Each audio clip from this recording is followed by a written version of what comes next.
Thank you for joining us for this evening's event. My name is Kim, and I'm one of the event hosts here at Powell's Books.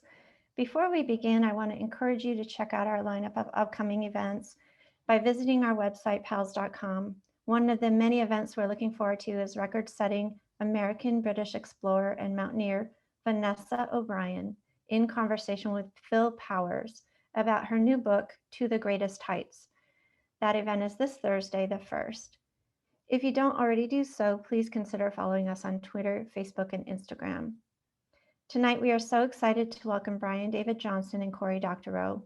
Johnson has made the future his business. From 2009 to 2016, Johnson was Intel Corporation's first ever futurist.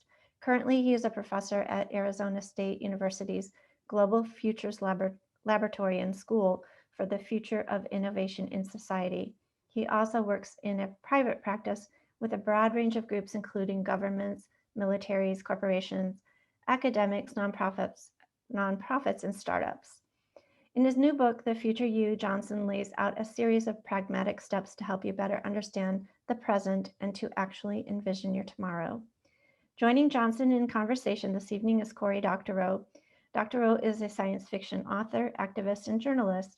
He is the author of many books, and his latest book is Attack Surface, a standalone adult sequel to Little Brother. This evening's event will include a Q&A. Please use the Q&A button at the bottom of your screen if you'd like to ask a question. If someone has typed a question you'd also like to know the answer to, please upvote that particular question by clicking the thumbs up button. And please consider supporting both Brian and Powell and Cory by purchasing copies of their books from us. A link to buy The Future You will be shared in the chat a few times this evening, as well as buy links for Cory's books. Brian, Cory, thank you for joining us. We're grateful to have you this evening, and welcome. Well, thank you, Kim. Thank you so much. Good evening, everybody, and welcome to Conversations with Cory. My name is Brian Johnson. I am your host. Thank you, everybody, for coming tonight. Again, I'm Brian David Johnson. We really want to thank the folks at Powell's, for Kim and also Kevin behind the scenes. Cory and I are both huge supporters of independent booksellers. And so in the spirit of our hosts, one of the things that we're going to be doing, and we've asked the folks at Powell's to do, is to continue to push out links. So not only for the works that I'll be talking about and that Cory will be talking about, but as a part of our conversation tonight, we are going to be talking about other books, books that shaped the future, books that shaped us, books that shaped ourselves. So please go, as we all, as I was joking with the Powell's folks and Cory and I were saying, you're book people. So come on, let's buy some books. So how tonight's going to run?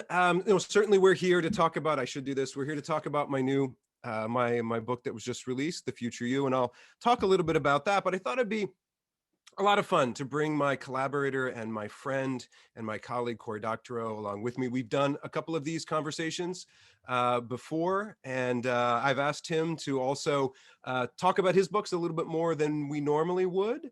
And so we'll do that for about a half an hour. We'll just chit chat for a half an hour. Cory and I have been doing this, gosh, we were talking earlier for about 10 years now, just getting up and talking about the future, talking about fiction, talking about how we can make a better future. And then we'll take questions. So please put those questions in the Q&A and in the chat. It turns out my colleague, Cory Doctorow, is one heck of a good moderator for Q&A. So Cory's going to be able to go through and do the Q&A at about a half an hour in. We'll kind of go through and do that. So before I introduce myself, I want to thank my friend Cory Doctorow. Cory, could you please introduce yourself? And I know you hate doing this, but I need you to bring out all the books. As many as you can, because you've done a lot and you're doing a lot. So please tell them about the ones that you're doing as well. Please tell the folks about what you're doing. Sure thing. Hi, I'm Cory Doctorow. I'm a science fiction novelist as well as an activist. I've worked with the Electronic Frontier Foundation, which is a digital human rights group in San Francisco, for some 20 years now in various capacities, including as their European director. I am a journalist and blogger. I am one of the owners of a website called Boing Boing. These days I do a solo project called Pluralistic. And I've written 25-ish books for little children, middle grades children, young adults. I've done nonfiction about policy most recently. Let me see if I can grab it. Hang on. most recently, this little book, How to Destroy Surveillance Capitalism, a book about monopoly and big tech that dovetails with the other work that I do. My latest novel is this one here, Attack Surface, which is the third book in the Little Brother series. Although the first two are young adult novels, this one is for adults and is about surveillance contractors, technologists who are rethinking what they've done with their lives and having moral reckonings. One sec, let me grab some more. So Cory, so while Cory grabs that, so as I said to everybody in the chat, there'll be links to that. I want everybody to know, so I've embarrassed Cory on stage multiple times talking about my love for Little Brother and that entire series. It is sort of my starter book for young activists. So for all you moms and dads and aunts and uncles and concerned friends and teachers out there, it is a really, really great way for anybody to really kind of use this kind of science fiction and futures type thinking and getting into activism. Well, I will then finish with this. This is the reissue of Little Brother and Homeland that came out last summer.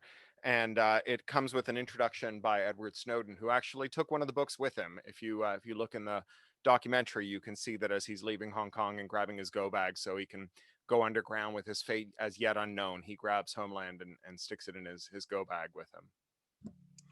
And so we're going to talk, Cory's got a lot of other books, and I'm going to bring those up as well. And like I said, they will be in the chat. I will introduce myself. So hey, everybody, I am Brian David Johnson. I'm a futurist.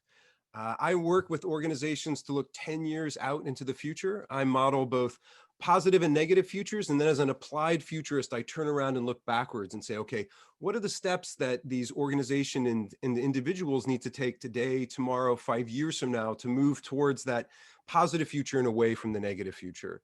Probably the best example, I'm also a proud Oregonian and Portlander. So I was the chief futurist at the Intel Corporation for over a decade. So I am an engineer, which will come up a bit when we're talking, my engineer will show. But the whole idea here was to use this futures type work to enable futures, to actually get people thinking about the future. And we'll talk about that in my next book in just a moment. I'm also a science fiction author. Wrote a book called War, Wizards and Robots. I like to joke with people, can you guess what it's about? It's a young adult novel from Penguin that's about this young female roboticist and engineer, and it's a epic centuries-long time-bending battle between wizards and robots, and she is the one who basically is the one who's going to save the future. And the whole idea behind that was to really enable and energize young minds to think about that they are the ones who are actually going to change the future, inspired a bit by Mr. Doctorow right here. Like that idea that we need to have better stories about our future and empower people to do that. And that's really the idea behind the new book, Future You, why the lovely folks at Powell's have invited us to come tonight. So Future You is it's a departure for me. So as I mentioned, I'm an applied futurist. I've been doing this for about 25 years. I work with large companies, I work with governments, I work with trade associations, and sort of really starting to kind of think about what the future would be like. But I thought it was time to start thinking about how could I enable anybody to think like a futurist. That idea of saying, how can you take this way of thinking, this thinking like a futurist, and apply it to your life, to your family, to your community, to your organization, to your small business. I'm in the middle of a book tour, so I've been actually on the Zoom road talking to small businesses and average folks and people about how they can use this. And I always push people to say, everybody needs to be an active participant in their future. And Cory and I are going to talk about this in a moment. Like, you can't let other people decide your future for you. You have to imagine what your future is. In the language of my book is, who is that future you? Give yourself the permission and the platform to think about what that might be. And in the book, there's a whole process for how I do this and how I've done it for decades, around getting people to think out past just the problems that are in front of them and say, what's on the other side of that? How can you think out and think what that future you might be like, and tell yourself the story about who that future you is. And this is why, again, being a science fiction author and why Cory and I get along so well, is that these stories matter. These stories make themselves manifest. And so if you can tell yourself that story of that future you, of where you want to go, then there's some really concrete steps you can take to move that way. You can find out who are the people who are going to help you, and you can identify them. And we talk about this in the book. And then what are the tools that you can use, the technologies and the community groups and the things that can help you to move that forward? And who are the experts? Who are the people who have been there before, who can give you the advice to say, hey, here's how I got here. And you tell me the story of your future you. And so I can help you. And so with all of those things, and then we do a little backcasting till we get really pragmatic. This is the engineer in me to say, okay, if this is where you want to be, what do you need to do to get halfway? What do you need to do to get partway? And what do you need to do Monday? What's the tiniest little step that you can take today to start really making meaningful steps towards that better future, to that future you want? And that's really what the book is about. The whole idea is about empowering people to dispel the fear that oftentimes people think the future is fixed and they have no control, and that's a lie. You actually have more control than you think.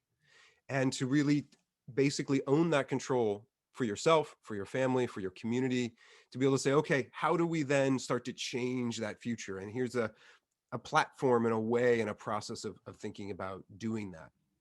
And that's really the soul of the book. And that's one of the things that for myself, it was really an experience in terror writing a self-help book, because it matters that in my time when I go out and talk to people about the future, oftentimes they pull me aside and they ask me about the future of their kids and the future of their communities and the future of their parents. And I take that really serious. Cory actually is one of the people who said that I'm a technological futurist who cares more about people than technology. And he was right. And that's why one of the reasons why I wrote this book is to say, okay, how do we empower people to do this? And so this is what I would do with people and have these conversations, and it was kind of captured in this book. So that's the book. Please have a look. I've had really lovely people, especially online, have been sending me pictures. I mean, it's work. I mean, let's be clear, people. There's workbooks. There's things you got to write down. There's imagining the future. It is very much an engineering approach to the future, but it works. And so have a look at that. And you can always find me online, and if you've got more questions about it. But now we're going to talk about the future. So Cory, so you certainly as an activist, and you've always told me you're an activist first and you're a science fiction author second, and so much of what you do is thinking about the future and then actually going and creating different images of the future, both positive and negative. Again, one of the books you didn't mention, which is one of my favorite, which is called Walk Away. Walk Away is one of Cory's adult books, which is about an age of abundance. And I was actually on a Zoom stage at a science fiction convention a couple of weeks ago at King's College in the UK. And they were saying, what do you enjoy now about reading science fiction? Because write it and you read it. And I said, it's the perfect sentence. For me, the perfect sentence, when you read a sentence that no other person could write in the context of their book, in the context of the worlds that they create, and not only their single book, but their canon of their book. And there's this great line at the end of one of the chapters of Walk Away, where Cory wrote, "Nobody said abundance would be easy." And it looks at just the human nature of, okay, well, there's no scarcity anymore. And it just looks at all the different human factors of it. So Cory, as you think about the future, it's so important for you to kind of help people shape the future. What do you think is that importance, and why is it so important for people to think about that future? It's a good question. I mean, like you, I think I'm very skeptical that we can predict futures, and I think that there's something incredibly life affirming about the idea that the future can't be predicted, because if the future can't be predicted, then it can be influenced, right? If the future is coming irrespective of what humans do, then we can just stay in bed, and the future is going to arrive no matter what. And to spur people to do stuff, to have confidence that they can intervene in a way that might give rise to a better world, you need to do some combination of making them cognizant, or at least thinking about the bad things that might come, but also dreaming of the good things that might come. So today I finished my next novel, or the first draft of it anyway, called The Lost Cause. Thank you. All claps, all Zoom claps. Yeah, I'm like Anthony Trollope in that regard. Trollope used to write these 1,000-page pot boilers, and he worked for the post office. He invented the mailbox, and he used to sit down every morning and write 10 pages. And if the book finished on page 8, he would turn the manuscript over and write the first 2 pages of the next book. So I'm very unceremonial about sometimes it feels a little weird to have finished a book and then not feel a sense of great completion. But anyway, the Lost Cause is a book about truth and reconciliation with white nationalist militias after a successful Green New Deal transition. And the watchword, the byword of the characters in the book is that they feel that they're the first generation in a century that doesn't fear the future. So they're experiencing all the horrors that we imagine when we think about the climate emergency. There are zoonotic plagues, there are wildfires, there's floods, and so on. But the difference between them and us is they're living in a world in which the gravity of the situation has been acknowledged. People have really got the bit in their teeth, and they're really doing it. They've reoriented the productive capacity of the human species to surviving the emergency. They're relocating all the cities 20 kilometers inland, and it's going to take 200 years, and that's just what they're doing. It's like if you lived in New Zealand at the start of the pandemic, that sense that something really terrible has gone on, and a bunch of people who really understand the gravity of the situation have enlisted you and all your neighbors to be a part of the solution and are really going to commit to whatever it takes to making that happen. And that, I think, is the best we can ask for in a conception of the future. Not a future that's free from strife, but a future where we rise to the occasion, and where we overcome the lazy cynicism of the pulp novel that leans into plotting and says, why be satisfied with man versus man and man versus nature when you can spin up a man versus nature versus man story where the tsunami knocks your house down, your neighbors come over to eat you, right? And that sense that crisis is when our inner beast and not our inner noble angel is revealed, is a great narrative convenience. It doesn't actually accord with human history, and it is, to the extent that it happens, it's a self-fulfilling prophecy. And so if we are going to be prophets, I hate that word, but if we are going to try to prophesy, if we're going to try to inspire people to a future, let us inspire them to a future in which they understand that their fellow humans may be a pain in the ass, but they are the solution to every problem, even the ones that they've caused. So there's two things there. So number one, you were correct. So I am a funny little futurist who I refuse to make predictions. That's not what I do. That's not what I do. It's my job to model a range of possible and potential futures, to say, here's what might come. Here are the indicators that you're moving towards one future or the other. And here's the actions you can take.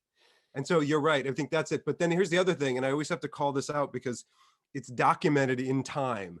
So we talked about this in the last conversation that Cory and I did. So you can actually watch Cory Doctorow on camera change my mind. So we were talking about dystopias and utopias, and that Cory and I have always been very, very big critics of dystopias. That dystopias, although can be entertaining, oftentimes they're irresponsible. And so it's okay to say everything's going to be awful, but then Cory and I both say you need to follow up to say, okay, but here's what we need to do about it. So that's okay. But for optimism, I was bagging on optimism. I was just like, oh, who wants an everybody looks good. Nobody has a problem. Everybody's kids are great. You hate these people. And Cory said, no, a utopia, an optimistic utopia story is when everything is going poorly, but the human beings act kindly and support each other. And to me, it was like a total mic drop. I was like, that's it. And that to me is such a perfect encapsulation of sort of what you've been thinking about, and so much of what you've been writing these past few days is that, I am an optimist. I am a declared optimist as a futurist. Right. And it's a decision. This is a decision that we make. And to your point, which is why I'm so excited about the new book, is that we have to make these decisions, right? Like you said, at the beginning of the pandemic in New Zealand, you make a decision and you say, no, we are going to make this better. How do we define better? We need to talk about that, and who's better and all that. Yes, but these are the conversations that we need to have. I think that's right. And I think that the idea that if you can reach into a future that's better than the one that is the default that you're steaming towards, then, as you say, there is this method where you can work your way back towards it. And before we started this call, you asked me to name some books that I liked about the future, and one of the ones that I didn't name, although an author who I mentioned, is Kim Stanley Robinson. And Robinson's done something really remarkable. In 2012, he wrote a book called 2312, which was set 300 years into the future. in a world in which a lot of our really significant problems have been solved. There were other problems, there were very interesting problems, but all the major problems have been solved. And then he went back 100 years or so with a book called Aurora that was like, how did we get 3/4 of the way or 2/3 of the way? And then he wrote a book called New York 2140. And then he wrote a book called Luna 2062 or something, right? So he's like an artillery soldier range finding, walking his mortar fire back. And one of the things that was very interesting about these books is that they got asymptotically harder as he got closer and closer to the present day.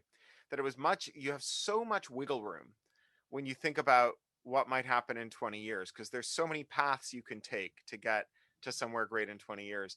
But when he got to a few seconds away, it got really hard. And then he wrote this book called The Ministry for the Future that came out last year, in which he really takes you through the present day to a radically transformed world. And it reminded me of the aphorism that it's easier to imagine the end of the human race than it is the end of capitalism, which I'd always said, that's not true. I've written lots of books that take place after the end of capitalism. It's the actual end of capitalism, the ending of capitalism, that's really hard. How do people shift from one mode of production, economic organization, and self-worth to another? It's traumatic. It's hard. It's a rupture, and those are really messy. Really, I mean, it's really easy to describe what the avalanche looks like when it's over. Right. It's really easy to describe what happens when it starts. Describing the avalanche in between with a high degree of accuracy is really difficult. And so I want to remind everybody in the chat, and then there we've been, again, the good folks at Powell's have been putting out all those links. And again, if you can, and if you can afford it, please, support your local bookseller. We are book people. So one of the questions I want to throw back, and I was joking with Cory that my picks are maybe a little more traditional in that being a futurist and being somebody who this is sort of my job, is that every day is to kind of work with that. If many of you, if you are future curious, you probably already know this book, but if you haven't, certainly Future Shock. And Future Shock is a big nostalgic book for me as well. Now, written by Alvin and Heidi Toffler. She's not credited, but Heidi Toffler, his wife, also worked on this book. So Alvin and Heidi wrote the book. So this is the book that popularized futurism, kind of what I do. And it's fascinating to go back and read it. I still have friends and colleagues, when I teach at Arizona State University, this is the first book you read, mainly because I want you to see how this type of thinking moved into the mainstream and how people started thinking about it. It's amazing to see what they got right. And what they got right wasn't any predictions. So also oftentimes, and even in the Future You, I write a whole bit about beware of predictions and people who make them. Because you need to ask, why are they making that prediction? Why are they even telling you this? Who is this person? Why are they at your door telling you to do something? So beware of predictions and people who make them. And the Tofflers are really good at, it was more of a mind shift, of how do we think about the future in a very different way? And it's actually one of the things that, Cory and I are just talking about right now. You'll see that there's so much in that. So in that part of it, it's really interesting. It's also really fun to see what they got wrong and what was a little odd and what was really dated of the time. If you haven't seen it yet, even if you have read Future Shock, you've got to go see the documentary. Oh my goodness. The documentary narrated by none other than a big old Orson Welles. Cory, when's the last time you watched that? It's been a while. I'd forgotten that it was Orson Welles until you said that. I was, for many years, an inveterate thrifter and yard sailor. And you can tell how influential they were because it wasn't a yard sale until you found a copy of Future Shock. Yep. That's why I had it. That's how I found it. It was at every yard sale in the late 70s and early 80s. That was it. And with the different colored jackets, and you could make rainbows out of the jackets because they reprinted it so many times and they chose a different Pantone every time. It was a phenomenon, that book. It was, and it shifted. And that's what I like about it, is it brought the future's thinking into the mainstream. And of course, like everything, it gets exploited and it gets changed. And again, watch the documentary. God, the documentary is amazing. He's like sitting in the back of like a luxury car talking about going to some chalet because his friends have left it empty, and we're going to talk about the future. It's so fun because it has nothing to do with futurism whatsoever, but it's great. So you got to watch it. So that for me is, I think, one of the things, and I teach that book because it is that sort of shift in thinking. Whereas we're trying to get people to think differently about the future, that the future isn't fixed, that you have agency, that you can actually make changes. But the hardest thing is to think about, what is that future you want? That's the question that I ask people all the time. Like, what do you want? I think that's why where these stories can help. And sometimes these dystopic stories, or these stories that explore the future, because they can show you different images of both positive futures and negative futures. But it's something that you have to ask yourself, like, what's the future you want? I see your light came on, Cory. Oh, no. I turned it off so I could type an answer to someone in the chat and then turn it back on. And the curse of the directional mic is that not only does it hear leaf blowers and car alarms more loudly than anything else, but also clacky sysadmin keyboards are a big deal for it. Okay, so we've only got about a couple minutes before we get to the Q&A, and I really want to spend more time doing that. I have one more book I want to talk about real quick because it's a scathing indictment of what I do as a futurist. But before we do that, I want to talk about Werner's book. Yeah, sure. Rainbow's End. This is Werner Vinge, who's a great computer scientist and science fiction writer, and popularized the term singularity. And he wrote this incredibly humane and quite pastoral book about Orange County and San Diego in a moment in which several things are happening at once. So one is that a cure for Alzheimer's has been found, something that reverses Alzheimer's.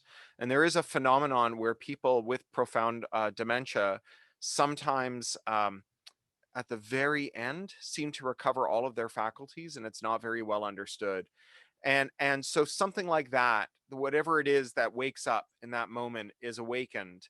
And so you have a generation of time travelers, old people who were kept alive and warehoused for decades with dementia and unable to really understand their surroundings, who emerge into a profoundly technologically changed world. And then on top of that, you have a project to scan and digitize all the books, and it's built around this idea that you can use computer vision systems to take pictures of pages or even fragments of pages and then stitch them together and make them back into whole pages that they can then extract the text from. But the business of turning every page of every book in a library is very hard, and so instead they build robotic wood chippers that move through the aisles of a library, just shredding all the paper and flinging it in the air while thousands of cameras just photograph all the fragments from every angle. And then a big server farm stitches them all back together. And it's this beautiful image of this robotic it's like if the Nunu from the Teletubbies had a Floby attachment that just shredded everything it sucked up. As it moves through the Geisel Library, the library that was endowed by the Dr. Seuss fortune at the University of California at San Diego in La Jolla, which is this white elephant brutalist building that you have to see to believe. And then on top of that, Werner in his 60s retired and became the world's biggest Terry Pratchett fan. And he described this to me. He said, it's like being 11 and discovering a writer that you love, and then discovering they've written so much that you can read a new book by them every day for a whole summer. And so he worked his way through all the Discworld novels. And so another huge part of what's going on in this book is that a significant fraction of the characters are living in an immersive live action role-playing game with augmented reality helmets in which they inhabit the Discworld, which is this series of comedic, very rich Terry Pratchett novels. Taken as a whole, it's an absolutely extraordinary vision of an imperfect future that is being viewed through the eyes of people from our moment who slept through the 30 years in which it was arriving. And it makes for just a stunning read. It really does, and it is so multi-layered in it, and actually there's a little bit of a mystery. There's a whole bunch kind of running through it. It is quite amazing. Yeah, and also thank you, Powell's folks. The Terry Pratchett novels, we don't have time for that. but have a moment with those. Okay, so my final one, because we are at halfway through the hour, and I really do want to dive into the question. So I want to take a moment. So the other book, again, if you come to Arizona State University and take my classes, the other book that I have all of my students read is a book called Future Babble by Dan Gardner. So Future Babble, I ran across Future Babble, and actually I know Dan now, and Dan's a great guy, does a lot of other work, has done a lot of other great writings. But Future Babble, Dan is a, yeah, there it is. There's Future Babble. It's in the list. So Dan's a journalist, first and foremost. So Dan went out and took all of the predictions around the oil crisis, all the predictions that futurists, and I will use that in the quotes, made, and then tears them apart bit by bit by bit. Like, he is relentless. And the book, I'll tell you, after a while, once you get to like about there, it's tough. It's really tough because he is just tearing them apart. And so what I really like about it, though, is he takes you through all the failings of this type of thinking, which I think is important to talk about the flaws, to talk about where this could go wrong. Again, whose future, whose better future, who are we talking about? But then to also say, if not us, then who?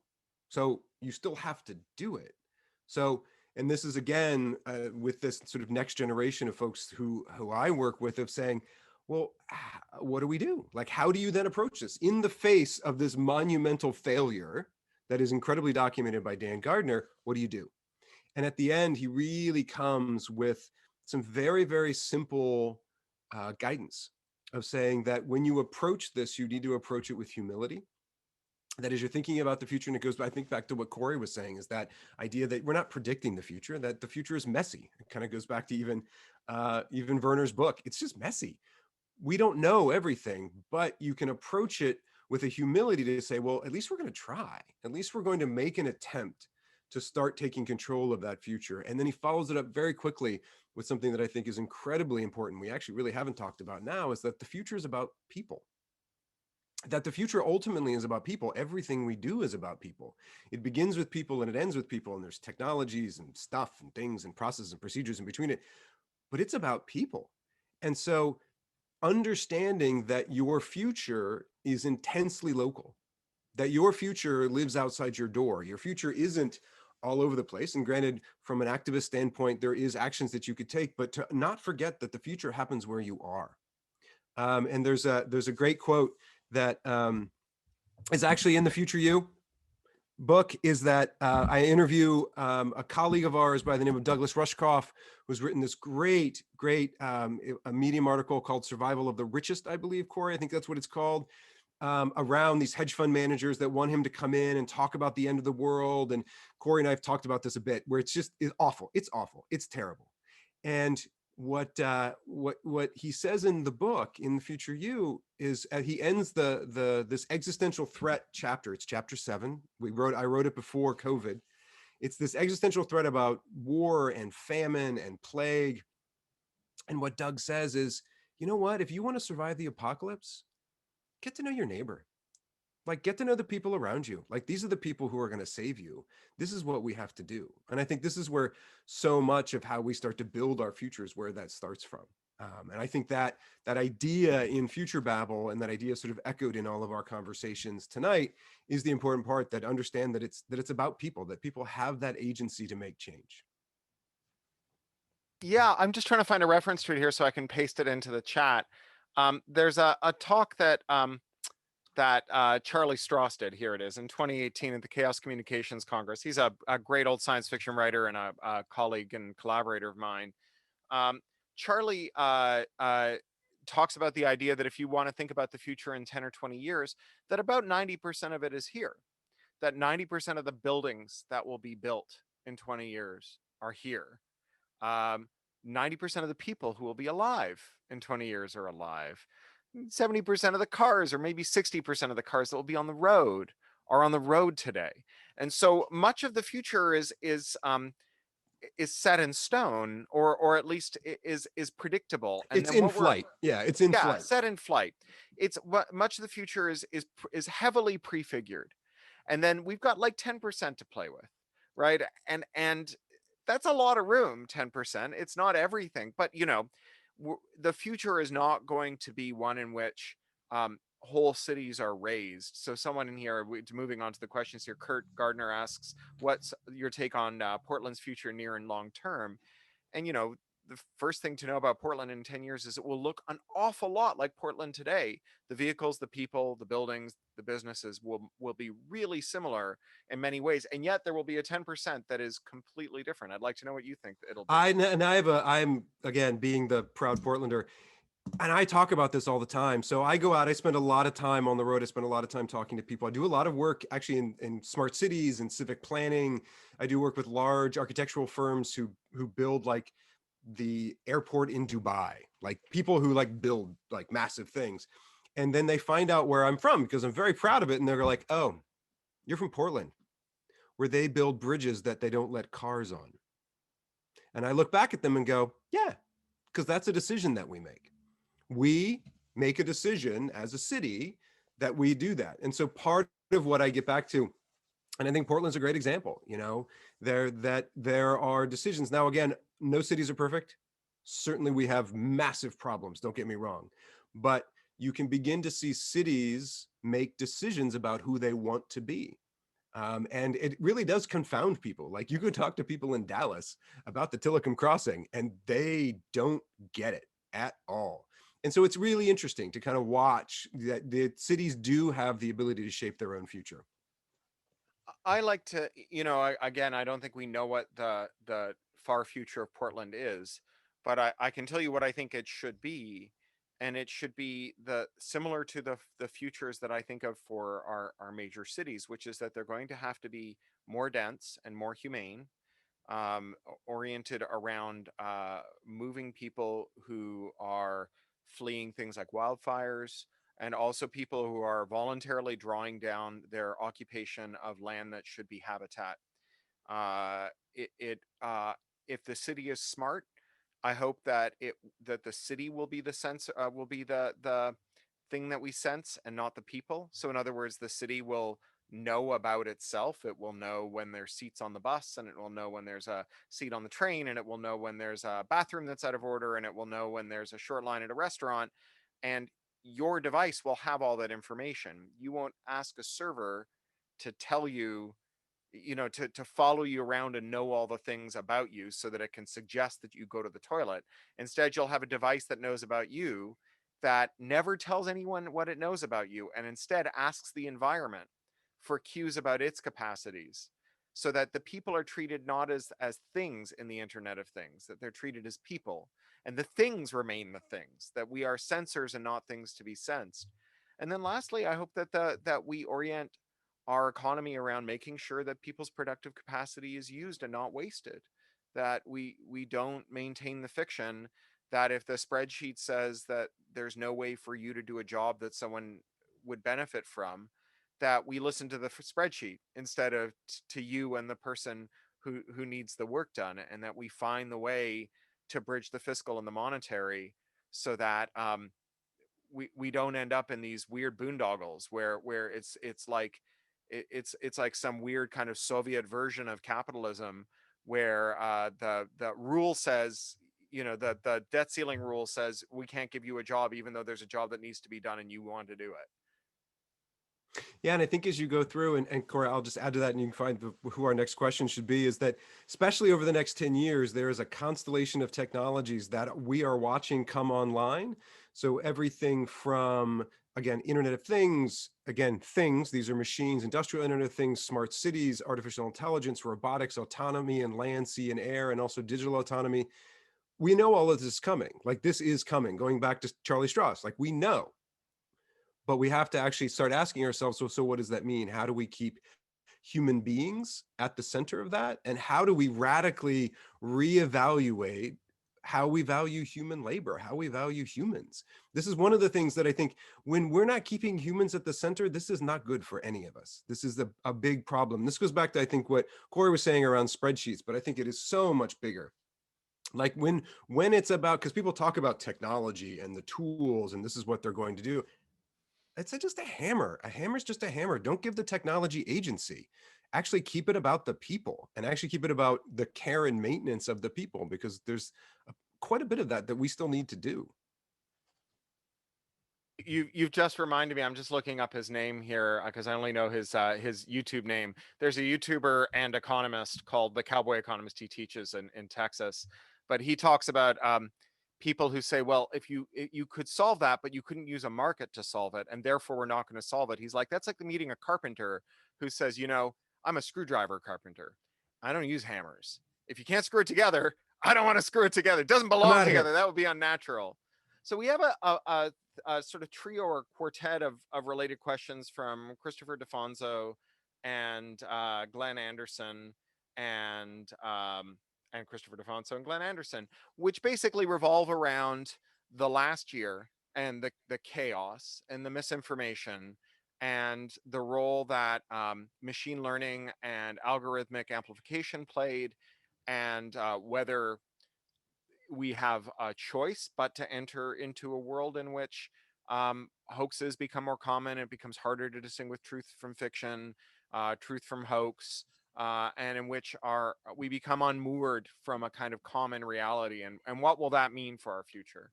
Let me start, and then I'm going to pivot to my friend and colleague, Cory Doctorow, who I actually had talked to about this.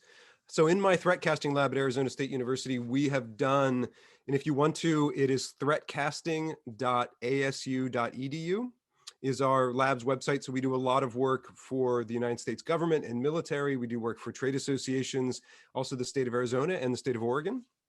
Thinking about these things, we did some work on disinformation, misinformation, and malinformation over the last 2 years. There's a report that we did called Disinformation and Disinformation Machines. So the idea that you actually create these artificial intelligence and the ability to do this, and even one of my students did some work on 21st century American extremism back in October of 2020. I'll say that again. Back in October of 2020, looking at sort of what this means. And what I go to is what we started charting out in the lab is saying, well, you can look at what the technologies are doing, and that sort of makes sense. You can look at the economics and what the economics are doing. You can do that. You can even begin to see what the organizations, not only just corporations, are doing, but just organizations, like everything from, you know, community groups to big influence campaigns. And so we were talking about that. And what Cory came back to me, so I was actually presenting this out to Cory because we do this. And I was like, oh, hey, this is what we saw. And Cory came back to me and said, you're missing the point that, yes, you have all these technologies, you have all these things, but you're missing the underlying flaws in the society of people who have been taken advantage of, people who have been lied to, people who have been. And so this is where I will then cede the floor to Cory, because this is something that we've actually started writing about quite a bit. Yeah, I mean, this is the thesis of my book, How to Destroy Surveillance Capitalism. I think that there's a phenomenon that's called criti-hype, which is when you criticize someone while doing them the compliment of believing the claims they make about themselves. Like someone comes along and says, "I'm an evil genius," and you go, "Everybody, watch out! It's an evil genius." Claims of genius should require pretty substantial evidence before we take them at face value. And the story that big tech can make us believe things comes from big tech. It doesn't come from its critics. Big tech tells its customers, who are advertisers, that we can use data to sell people stuff, including ideas, to change their minds. And that's a pretty significant claim to have made. I mean, we know that marketing and advertising has some effect. We also know that advertising and marketing's effects are short-lived, that you need new advertising techniques because we become inured to them very quickly. That's why if you walk around, you know, old brick warehouses in picturesque urban centers, you'll find faded murals that say, buy Pear's soap, 5 cents. And then when you turn on the TV, you see like, buy Axe body spray, and you will be a love god, because buy Pear's soap, 5 cents no longer sells soap. So even if they're doing it, we don't know if they'll still be able to do it. And their claims about being able to do it mostly come from them. And so if you disbelieve, or if you want to consider an alternate hypothesis that says that maybe the reason people believe outlandish things is not because, you know, Google made a mind control ray to sell your nephew a fidget spinner, and then Robert Mercer stole it and turned your uncle into a QAnon racist, maybe the thing that's going, what is going on? Why are people so susceptible to conspiratorialism? And the one thing that big tech definitely does is it helps you find people. right? It helps all you people find this event tonight. It helps people who think that gender is a spectrum find each other and make common cause and shift the way that we talk about our social attitudes. It helps people with really socially destructive views find each other. If you're in the small minority of people whose lifelong dream is to dress up like a Civil War soldier and march through the streets of Charlottesville chanting "Jews will not replace us," it'll help you find the other people who want to do that, and you can all go to Charlottesville together. And it clearly is helping people who are vulnerable to conspiratorialism find each other. And so, why are people vulnerable to conspiratorialism? And I think the short answer is that they've stopped trusting the official way that we arrive at truths in complex questions that as individuals we can't hope to answer ourselves. That, you know, if you're going to survive the day, you're going to have to decide whether the reinforced steel joist that's over your head is going to fall down, right? Whether the alloy that was specified by your public safety code was adequate. You're going to have to figure out whether the anti-lock brakes on your car were well programmed. My Kia, the app stopped working a few weeks ago because of the ransomware attack on Kia, and Kia assures me that it just affected the app and didn't get into the car, and I just have to take their word for it. You might get on a 737 Max. Southwest just bought the largest ever order of 737 Maxes. You're going to have to take Boeing's word for it that it's not going to fall out of the sky and kill you. And you're going to have to get a vaccine, right? And the people who wonder whether or not they should trust the official account that tells them that this is safe don't think that because they are uncritical. They think it because they're very critical. You know, if you ask an anti vaxxer what's wrong with vaccines, in addition to a bunch of silly stuff about thimerosal and whatnot, what they'll say to you is that pharma companies are incredibly concentrated. They kill people with impunity with unsafe products, and the regulators let them get away with it. It's completely true.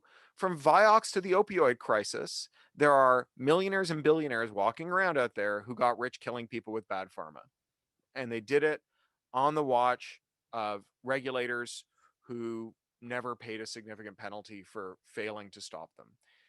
And so if you no longer trust the official version of the truth, and you can't possibly look up the answers to all of those questions and figure them out that yourself, you're not going to become a metallurgist and a cell biologist and an avionics specialist and an embedded systems programmer while also figuring out epidemiology and food safety and whether or not distance education is making your kid into a nincompoop. Um, then you're just in a void. You have no way to know what's true or not, and if you don't know what's true, you might die. And I think that those people are finding each other online. And I think that if we put our energy into stopping people from believing outrageous things, we will do some good.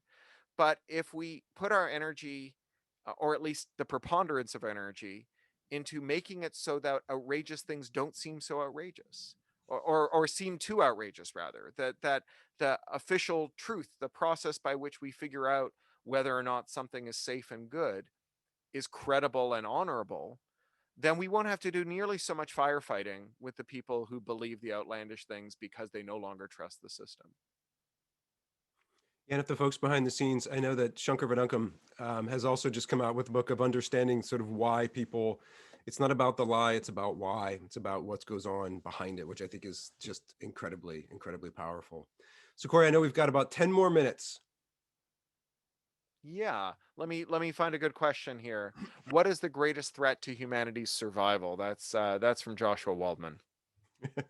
For me, that from a high level is when you don't embrace the fact that you can build your future, that you can be an active participant in your future. The moment you give up, Oh, Cory's got this great story. Sorry. So Cory and we've been doing a podcast. So there's a podcast on imagining intelligence. It'll be coming out soon around this idea of always being up. There it is, useful delusion. That idea that you can't stop. And so I'm going to tell it real quick, Cory, so we can get to another one. Basically, it's this idea that if you fall into the water and you are shipwrecked and you don't tread water, you are going to die. You are going to die. You will die. If you fall into the water and you tread water and you are treading water, there's a good chance you're still going to die. But 100% of the people who fall into the water and tread water and then get saved, they lived. So the idea is to say part of this is you can't give up. You can't give up your agency.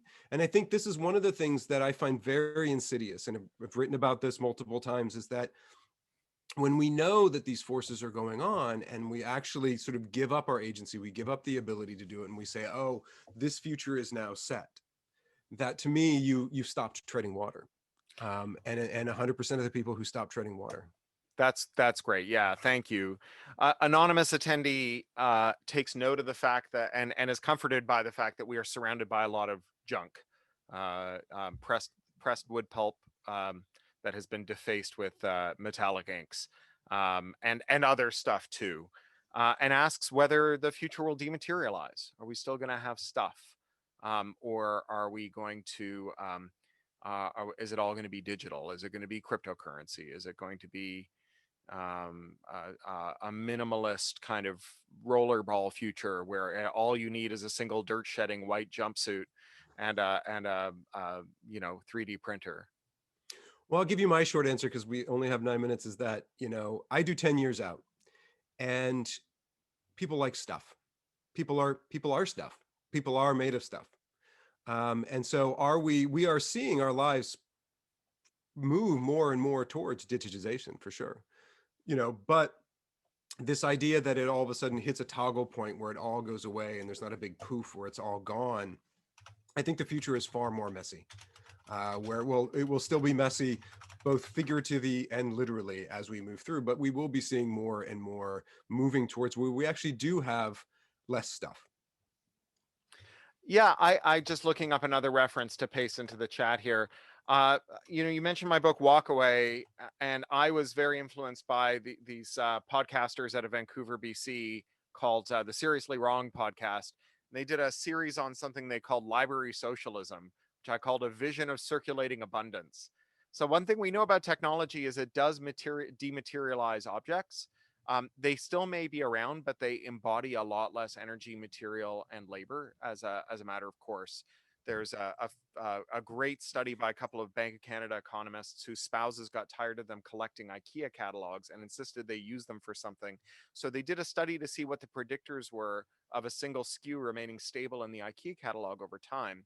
And what they found is that the thing that predicted whether it would stay in the catalog over time is if the number of countries it was made in, the size that it packed into, the number of parts it was made from, all went down. The weight went down.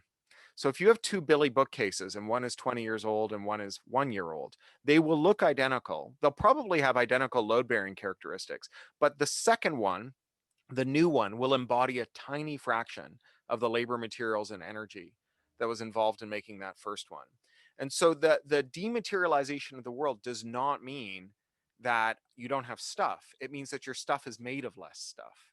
And one of the things about dematerialization is we might end up designing stuff that gracefully decomposes when you're done with it.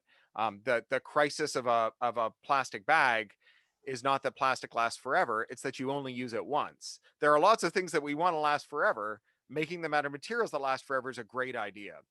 And so one of the books that we talked about earlier when we were planning tonight is Bruce Sterling's Shaping Things, a book where he defines an object called a spime that is designed to gracefully decompose back into the material stream at the end of its duty cycle.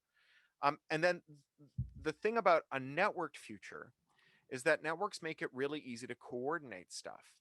And we spend a lot of we have a lot of waste because it's cheaper and easier for everyone to have a bad drill.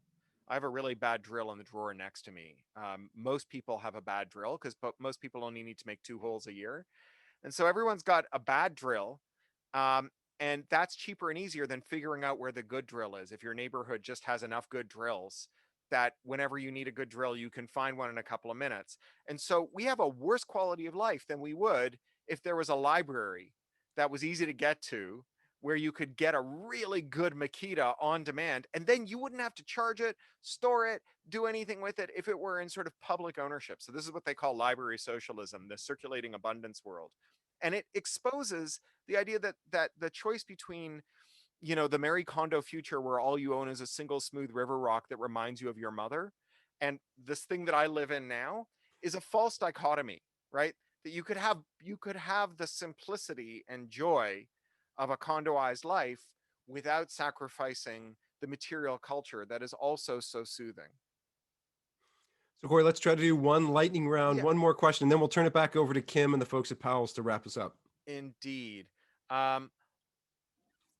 What was the last one? Oh, there's a good practical question in the chat about your book. Kathy wants to know whether it's something that you could listen to as an audiobook. I'm a giant audio fan. Yes. So she wants to know about this. Kathy, that makes it easy. Yes. So I went and I worked with the team who was pulling together the audiobook. It actually works great as an audiobook. The only thing I would tell you is, but you will need a pen and paper. So you are going to have to do some writing. You are going to have to do some work as you go through, but you can go back to those sections and kind of read them back through. But as an audiobook, because what it really does is it tells you stories. It explains about the future. It explains the myths about the future, the process for going through and doing it.